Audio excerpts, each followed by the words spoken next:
Kegiatan kita pada pagi ini, mari kita berdoa mulai.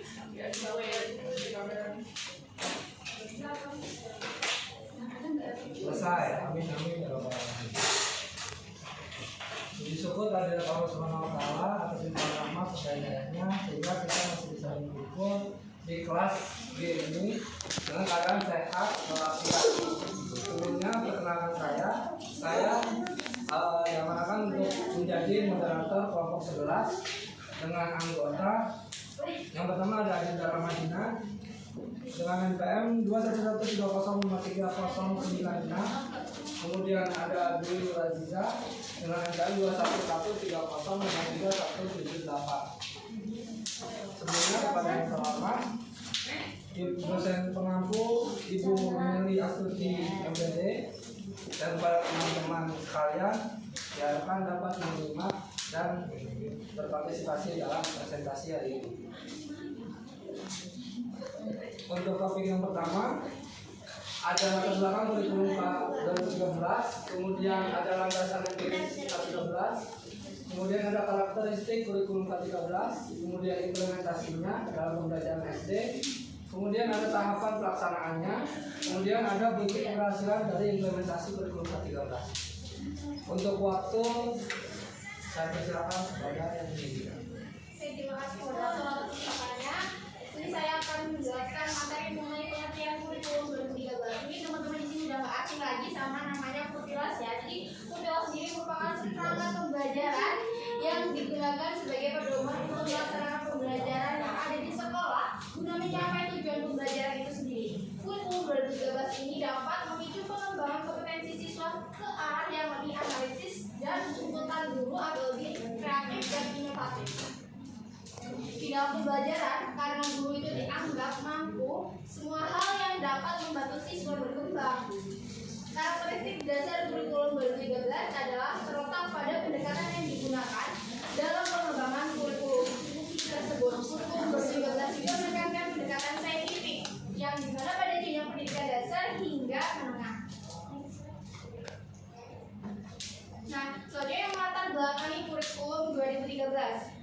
Perbedaan mencolok antara kurikulum 2013 dengan kurikulum sebelumnya adalah di penekanan ranah pembelajaran. Kurikulum 2013 menekankan pada proses pendidikan yang holistik sehingga menyentuh ada cakupan yang lebih luas yaitu ranah kognitif, afektif, dan psikomotor.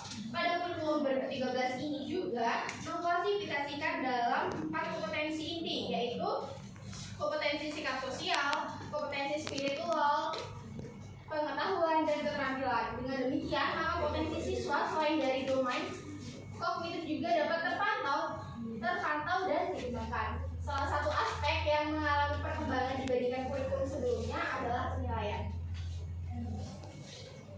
Selanjutnya adalah landasan empiris kurikulum 2013. Pengembangan kurikulum harus memperhatikan fakta empiris dan mengantisipasi berbagai masalah tersebut agar dokumen kurikulum yang akan dikembangkan itu sesuai dengan tahap perkembangan anak, dapat dipahami oleh guru dan juga anak, tidak terlalu cepat tertinggal dengan perkembangan ilmu pengetahuan dan teknologi, tuntutan zaman, serta kondisi kekinian dan sebagainya. Selain itu, dapat diimplementasikan oleh pendidik dan tenaga pendidikan sesuai tahapan. Dokumen kurikulum 2013 Kemdikbud tahun 2012 menyatakan bahwa landasan empiris kurikulum 2013 adalah realitas bahwa perekonomian Indonesia itu terus tumbuh signifikan di tengah bayang-bayang resesi maka momentum penumbuhan ekonomi ini harus dijaga dan dijaga. Oke, materi selanjutnya akan disampaikan oleh rekan saya.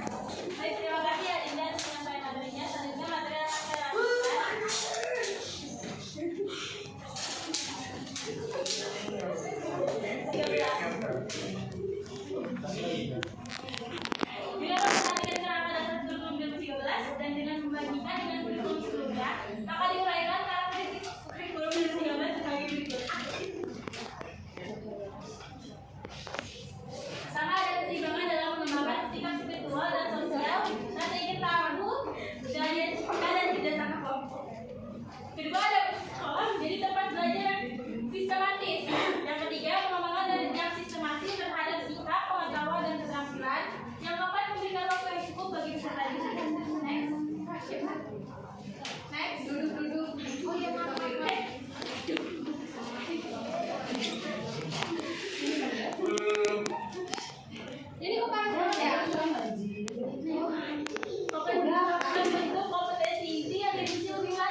Ini adalah tahapan pelaksanaan pembelajaran kurikulum 2013. Pertama ada perencanaan kurikulum, lalu ada pengembangan ajar, ada implementasi kurikulum, evaluasi dan juga penyesuaian dan perbaikan.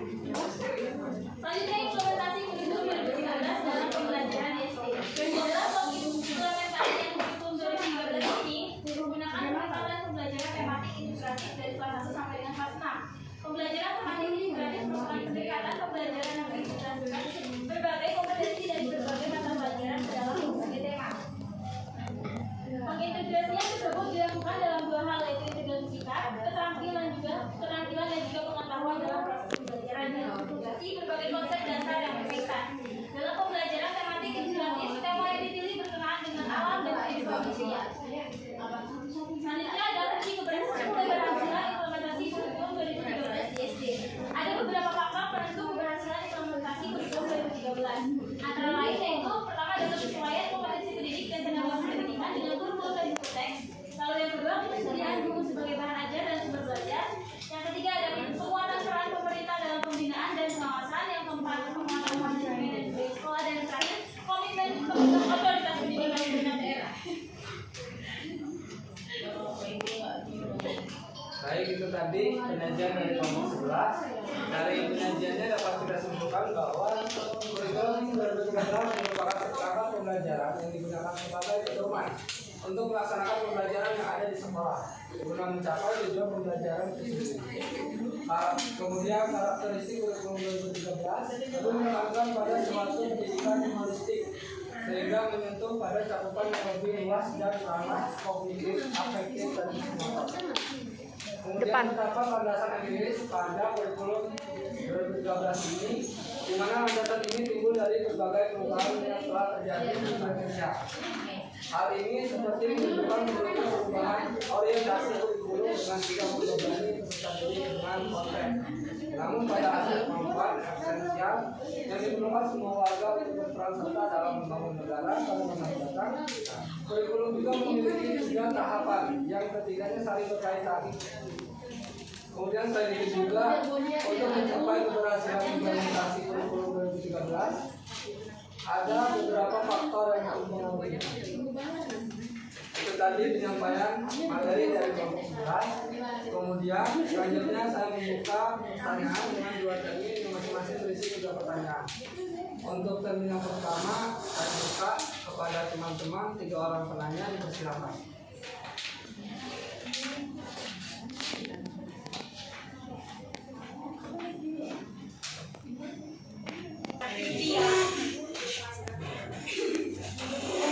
Pada YouTube dipersilakan untuk bertanya. Baik, sebelumnya izin memperkenalkan diri. Nama saya Yusuf Badri dengan nomor angkatan 2113053103. Jadi bertanya, bagaimana jika pelaksanaan pembelajaran kurikulum 13 tidak sesuai dengan tujuan kurikulum? Baik, terima kasih Yusuf. Kepada Sudah. untuk selanjutnya kepada Niken. Baik, sebelumnya izin memperkenalkan diri. Saya Niki Larsati, angkatan 213053113. Izin bertanya kepada kelompok yang bertugas, mengapa pemerintah menjadi salah satu faktor penentu keberhasilan implementasi kurikulum 2013 di sekolah dasar? Sekian, terima kasih. Terima kasih. Masih ada satu tempat bertanya. Buat teman-teman yang ingin bertanya, silakan. Jika tidak ada, izinkan saya bertanya sendiri. Di sini saya ingin bertanya, apakah tahapan pelaksanaan pembelajaran kurikulum 13 saling berkaitan? Ini itu saja. Oke, Dini. Apa pertanyaannya? Apakah tahapan pelaksanaan pembelajaran kurikulum 13 saling berkaitan?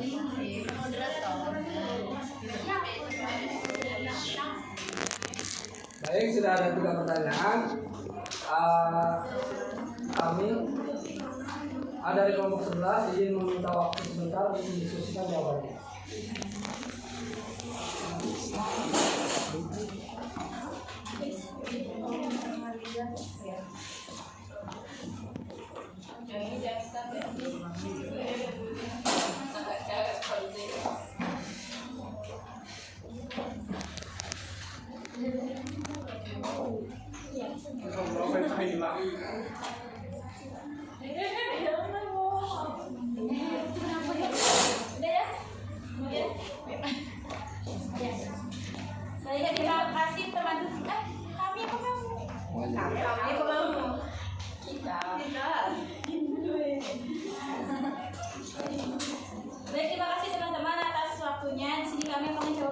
menjawab pertanyaan dari teman-teman yang sudah bertanya pada segmen pertama.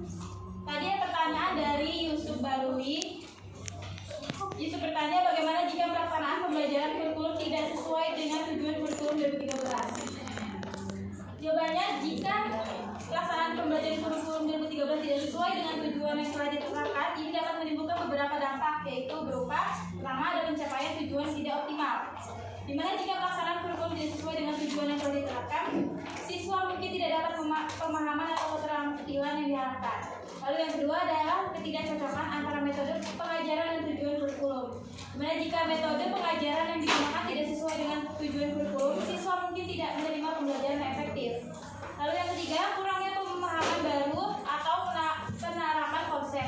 Jika kurikulum tidak dijalankan dengan baik, bisa saja terjadi bahwa konsep atau materi tidak disampaikan dengan benar, yang dapat mengakibatkan pemahaman yang kurang dari siswa. Lalu yang terakhir ada evaluasi tidak sesuai. Jika implementasi kurikulum tidak sesuai, cara evaluasi siswa mungkin juga tidak sesuai dengan apa yang seharusnya dinilai, sehingga kemampuan siswa tidak dapat diukur secara akurat. Bagaimana saudara untuk atas jawabannya? Terima kasih atas jawabannya. Baik, itu tadi penyajian jawaban dari saudari Dwi atas pertanyaan dari Yusuf yang bertanya tentang pelaksanaan yang tidak sesuai dengan tujuan kurikulum. Yang jawabannya lebih banyak dampak-dampak yang negatifnya ya teman-teman. Sekarang bagi teman-teman yang ingin menambahkan ada 3 kesempatan untuk menambahkan. Ya, silakan. Oke, baik. Sebelumnya terima kasih moderator. Perkenalkan, nama saya Lena Dagustina dengan NPM 211305307. Izin menambahkan sedikit ya.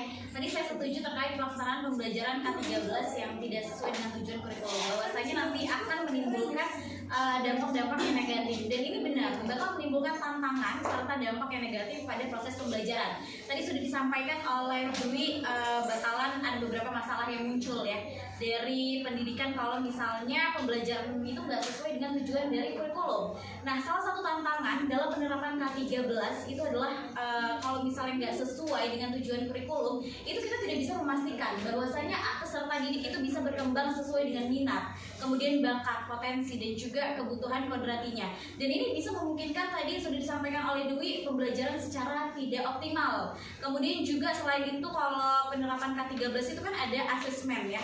Asesmen ini juga bisa bersifat holistik, terus juga mengukur seluruh aspek kompetensi dan karakter peserta didik. Kalau asesmennya cuma berfokus pada satu aspek aja dan nggak mencakup semua aspek yang relevan, maka tujuan kurikulum ini bisa tidak tercapai. Kemungkinan tidak tercapai gitu tadi, tidak bisa mengembangkan kompetensi dan karakter peserta didik.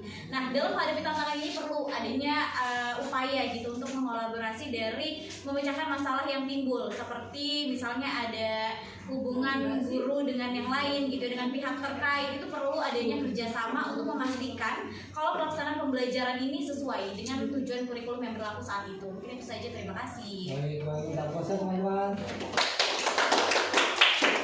Itu tadi penambahan dari Lia yang sangat lengkap.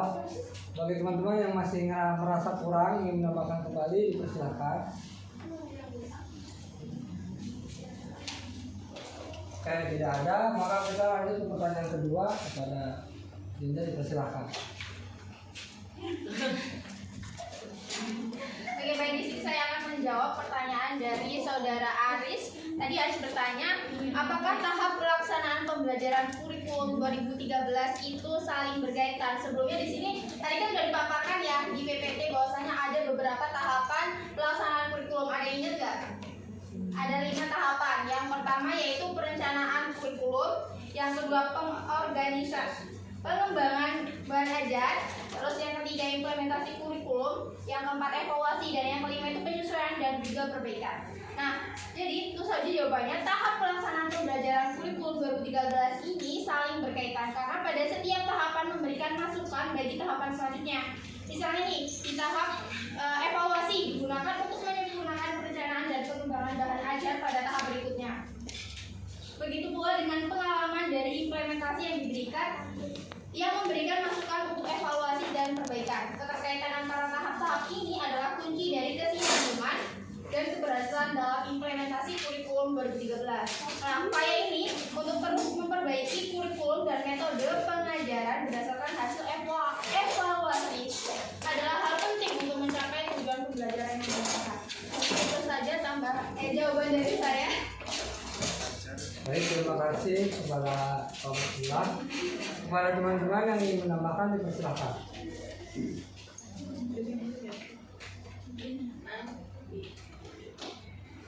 Ya, dari saudara Daniel mau menambahkan. Oh, saudara Daniel. Jika tidak ada, maka akan dilanjut ke pertanyaan ketiga. Baik, pertanyaan ketiga, pertanyaan dari Niken. Niken bertanya, mengapa pemerintah menjadi salah satu faktor penentu keberhasilan implementasi kurikulum 2013 di SD?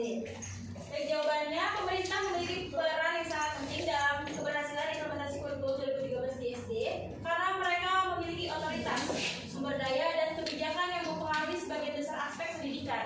Beberapa alasan mengapa pemerintah menjadi faktor penentu keberhasilan implementasi kurikulum 2013 di SD, termasuk pertama, kebijakan pendidikan. Pemerintah menetapkan kebijakan pendidikan yang mencakup pengenalan dan pengesahan kurikulum baru seperti kurikulum 2013. Mereka membuat keputusan yang menentukan arah dan prioritas pendidikan nasional. Lalu yang kedua ada pendanaan dan anggaran. Pemerintah bertanggung jawab untuk mengalokasikan dana dan sumber daya dalam yang diperlukan untuk mendukung implementasi kurikulum. Pendanaan yang cukup dan tersedia merupakan faktor krusial dalam memberikan sarana dan prasarana yang dibutuhkan. Yang ketiga, pengembangan sumber daya manusia. Pemerintah terlibat dalam pelatihan guru dan staf pendidikan untuk memastikan mereka memahami dan mampu menerapkan kurikulum 2013. Program pelatihan dan pengembangan sumber daya manusia merupakan bagian terpenting dalam keberhasilan implementasi kurikulum. Lalu penyediaan bahan ajar. Pemerintah memiliki peran dalam penyediaan bahan ajar yang sesuai dengan kurikulum 2013, baik dalam bentuk buku teks maupun materi pendukung lainnya. Selanjutnya ada evaluasi dan monitoring. Pemerintah bertanggung jawab untuk melakukan evaluasi dan pemantauan terhadap pelaksanaan kurikulum. Hal ini membantu dalam memahami sejauh mana kurikulum ditetapkan dengan benar dan sejauh mana pencapaian yang sesuai dengan harapan. Lalu regulasi dan standar pendidikan. Pemerintah menetapkan standar pendidikan yang harus dipenuhi dalam implementasi kurikulum. Mereka membuat regulasi yang mengatur proses pendidikan dan pembelajaran yang harus diikuti oleh institusi pendidikan. Dan yang terakhir, keberhasilan implementasi kurikulum 2013 di SD sangat bergantung pada dukungan dan komitmen penuh dari pemerintah. Peran mereka dalam menyediakan sumber daya, kebijakan yang mendukung pelatihan guru, evaluasi serta regulasi yang memfasilitasi implementasi adalah faktor kunci dalam mencapai kesuksesan kurikulum. Bagaimana saudara Niken atas jawabannya? Terima kasih, jawabannya bisa dipahami. Baik, kepada itu tadi jawabannya. Pada teman-teman jika ada yang ingin mendengar, ya silakan tadi. Ya, terima kasih moderator untuk semuanya. Saya ingin menambahkan sedikit dari pertanyaan yang tadi. Intinya ya sama seperti masa dari duit tadi.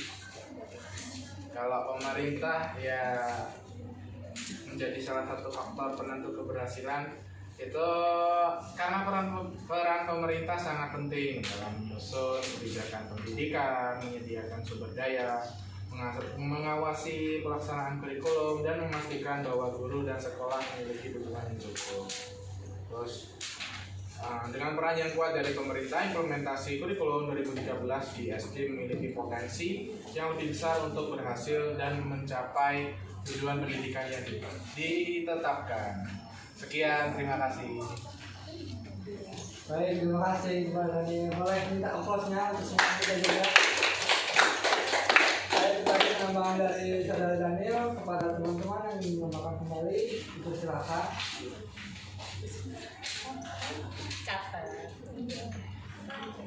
Jika tidak ada, maka setelah usai termin 1, saya buka termin kedua. Pada teman-teman yang ingin bertanya kepada di termin kedua, dipersilakan.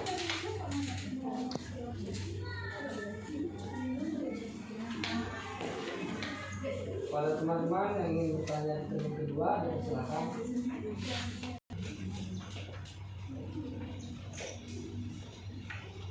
Terima kasih moderator atas kedatangan saya Liana Firman dengan NPM 21305 di dalam izin bertanya, apa yang akan terjadi apabila dalam pelaksanaan pembelajaran kurikulum 2013 tidak memperhatikan landasan MPD yang tadi dijelaskan? Baik, terima kasih Diana. Naturasi sudah dicatat. Sudah. Pada dua kesempatan lagi dipersilakan. Oh, tanya. Oh, oke.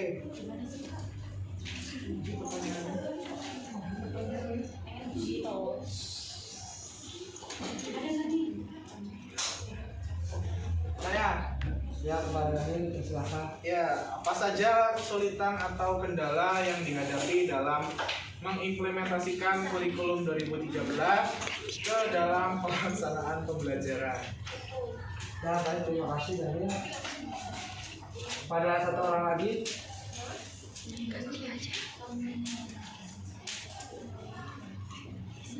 Oh, iya, ya Ida, silakan.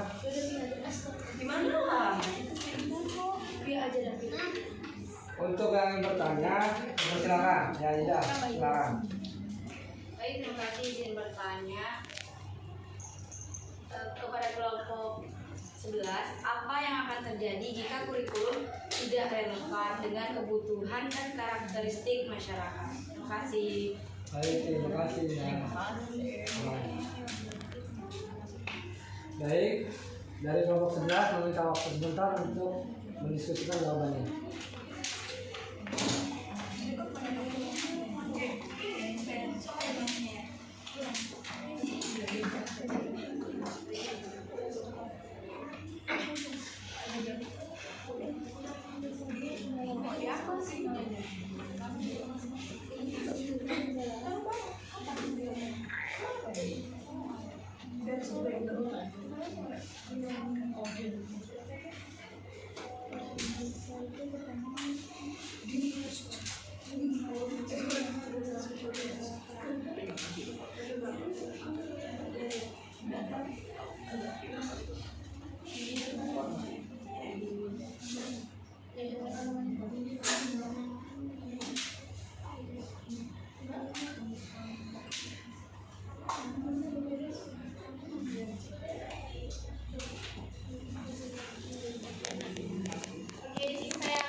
Sehingga mereka tidak dapat menjadi anggota masyarakat yang baik.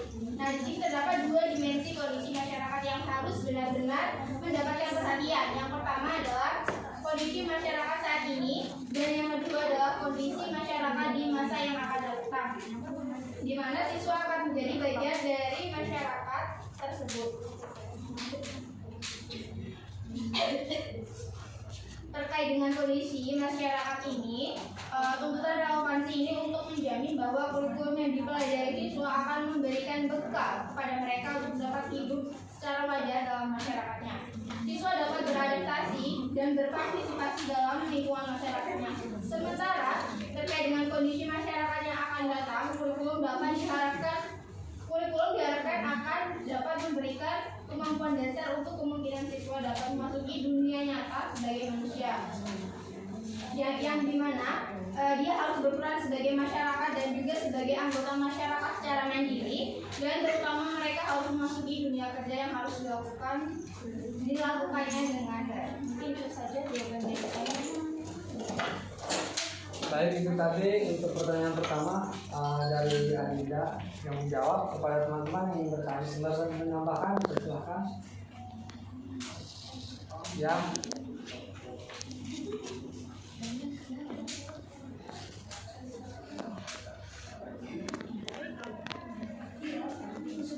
Ya, pada acara. Sebelumnya, yang pertama ini saya dari manusia dengan NPM 21.3.2020. Di sini saya akan menambahkan pertanyaan dari Daniel, yaitu apa yang akan terjadi jika kurikulum tidak relevan dengan kebutuhan dan karakteristik masyarakat.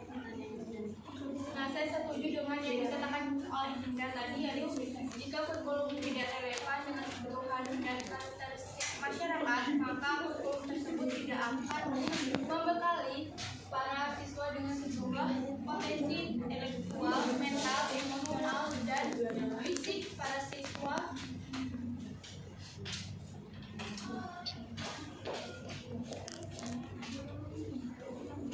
dalam masyarakat. Nah, pengetahuan, keterampilan, dan sikap yang sesuai dengan kondisi masyarakatnya, sehingga mereka tidak dapat menjadi anggota masyarakat yang baik. Nah, karena secara sederhana itu konsep hubungan kurikulum sekolah itu harus relevan dengan masyarakat. Nah, satu dalam Undang-Undang Nomor 20 Tahun 2003 tentang Sistem Pendidikan Nasional, yaitu dalam pasal 8 disebutkan bahwa masyarakat berhak untuk berperan serta dalam perencanaan, pelaksanaan, pengawasan, dan evaluasi program pendidikan.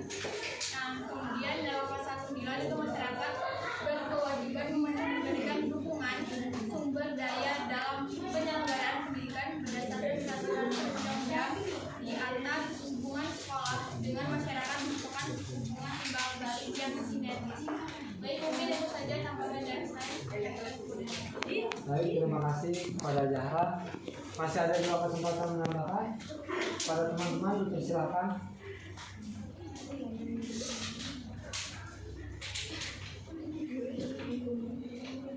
Baik, tidak ada, maka dilanjutkan ke pertanyaan kedua pada kelompok 11. Silakan.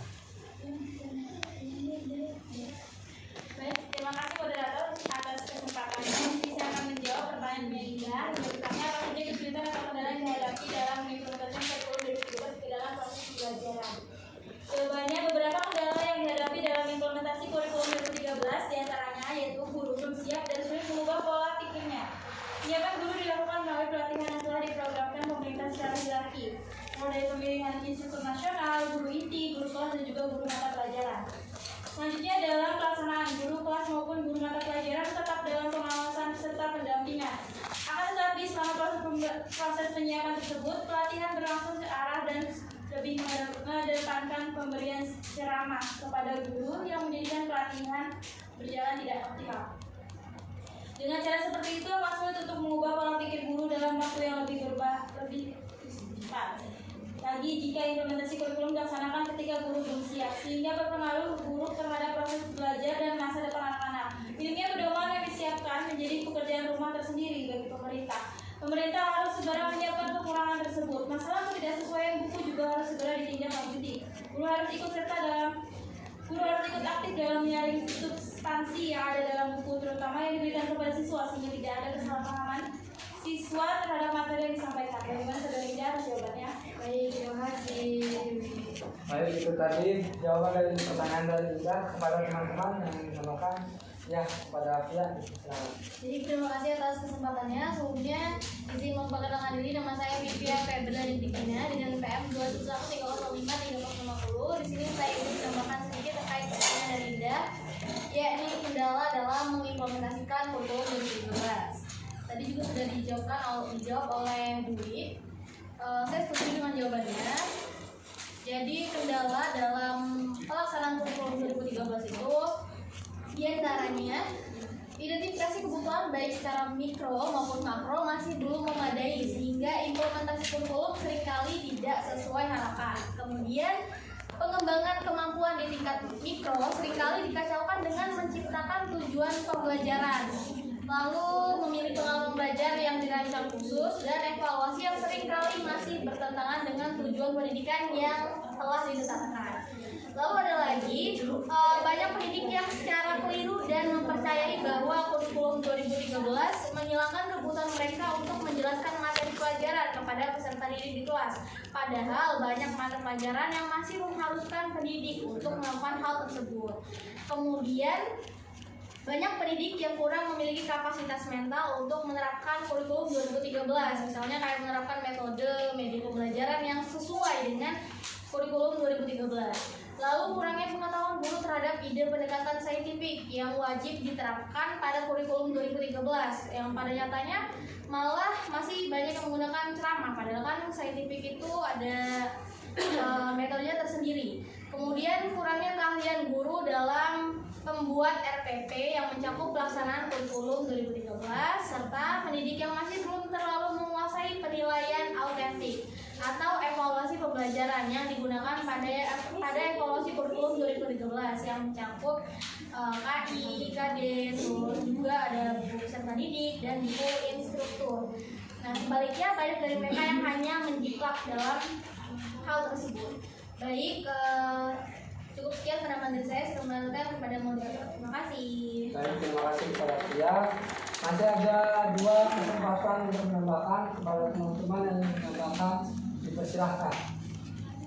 Ya, kepada KD, dipersilahkan. Baik, sebelumnya izin memperkenalkan diri. Nama saya Kak Setiani dengan NPM 2113053. Di sini saya izin menambahkan atas pertanyaan dari Indra, yaitu kesulitan dalam mengimplementasikan kurikulum 2013. Yang pertama itu ada pendistribusian buku yang terlambat sehingga pelaksanaan pembelajaran juga terhambat. Lalu yang kedua, pembuatan media pembelajaran. Nah, guru dalam kurikulum 2013 ini dituntut harus mampu membuat sendiri alat pembelajaran dan alat peraga yang mendayagunakan lingkungan sekitar kelas sebagai sumber belajar yang lebih kompeten. Sedangkan guru mungkin membutuhkan biaya yang lebih besar untuk menciptakan media pembelajaran itu. Lalu yang ketiga ada pemahaman guru terhadap kurikulum 2013 yang kurang menyeluruh seperti yang sudah dijelaskan oleh rekan-rekan yang lainnya. Lalu yang keempat ada pengaduan atau muatan pembelajaran dalam tematik, di mana guru ini harus bisa mengajarkan berbagai bidang ilmu dalam proses pembelajaran. Lalu pelatihan guru yang kurang memadai mungkin diakibatkan oleh sumber daya pelatihan yang mungkin terbatas. Lalu yang terakhir ada penilaian yang mungkin sulit dilakukan oleh guru karena penilaian itu mencakup penilaian sikap, kognitif, dan penilaian keterampilan yang mungkin dianggap ribet atau sulit oleh guru. Ya, tambahan jawaban dari saya kembalikan kepada moderator. Terima kasih kepada Kade. Masih ada satu lagi kesempatan menambahkan pada teman-teman. Monggo dipersilahkan dan diharap jangan ribut karena kita sedang berdiskusi. Dan menambah. Kalau tidak ada, maka akan dilanjutkan ke pertanyaan terakhir pada kelompok 11.